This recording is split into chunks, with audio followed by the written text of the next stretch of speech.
Hi friends, I will show you how to make this beautiful flower painting with alcohol ink and gold leaf. So for this I'm using the glossy photo paper from Staples. And I usually buy the brand that doesn't have a watermark because I paint on the back side of the paper. And this is about 9 inches by 12 inches glossy paper, and I'm going to paint it on the back side. And when you make alcohol ink paintings, make it in a well ventilated area because it's dangerous to inhale the fumes. And also don't expose too much and make it a quick painting. So first I'm using pitch black color, and for blending I use 91% isopropyl alcohol. And I usually roll one of those pieces of wax paper and use it like a brush, because that way I can just use and throw after the painting is done instead of ruining the brushes. So you can roll the wax paper like what I did and then just apply the paint. And I'm just using peach black and this isopropyl alcohol to make a background. And this is totally abstract painting, so just randomly spread the paint.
Then I let this layer dry completely, and after it dries completely, then I'm applying a color called Mermaid.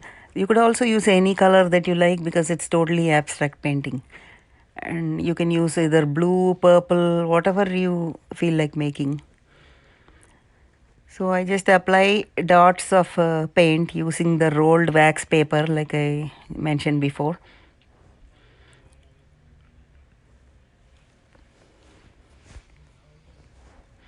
And once the dots of paint is dry, then you could apply and blend with isopropyl alcohol.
I'm going to apply some gold leaf, so I just applied school glue and going to apply assorted gold leaf on top of this. And make sure that once the whole painting is completely dry, make sure to seal the gold leaf with a gold leaf sealer available in the market. And there is a brand called Mona Lisa gold leaf sealer which you can use. So once you apply the sealant, then the gold leaf shine is retained for a longer time.